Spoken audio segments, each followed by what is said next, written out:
All right, I get some questions a lot about home ownership versus investing in the stock market.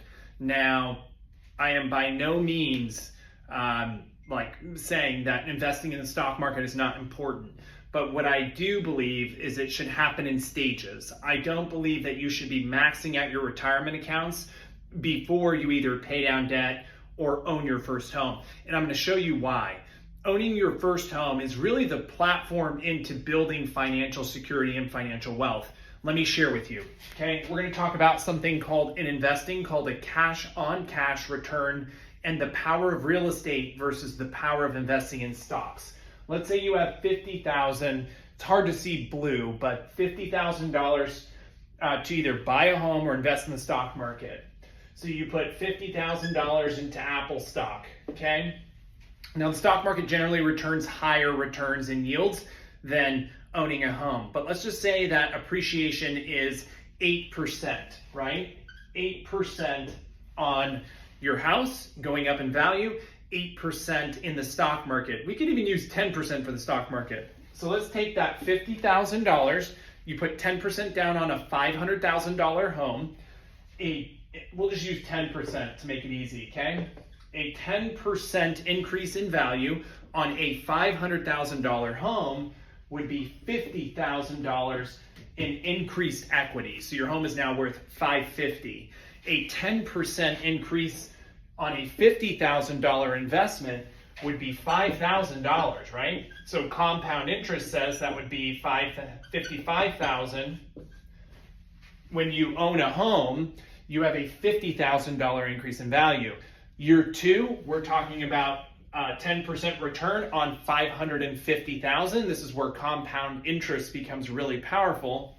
10% return on $550,000 would be, help me out here, let's just say it's $55,000 again, right? So now your home is worth $600,000+, and on your stock market account, if you had a 10% return, we're talking about $5,500, right? Now you have, let's call it $60,500. Here you're at $600,000 plus 10% again. We're looking at, excuse me, $60,000, right? 10% again here off of $60,500. You're at $6,500 and so on and so on. Now, you do have a loan here, right? That is also accumulating interest. The point I'm trying to make here, which is really, really important, is something called your cash-on-cash return. So if you put $50,000 into real estate and you put $50,000 into the stock market, your cash invested is only that $50,000. The beautiful thing about real estate is your cash-on-cash return is actually being factored off of an asset value that is substantially higher than your actual cash invested in the deal, right? In the stock market, you can't do that. There is things called margin investing where you can borrow money and stuff like that, but most people will never do that, right? In the stock market, unless you're getting extensive yields, 50%, 100%, which is totally possible, but not realistic.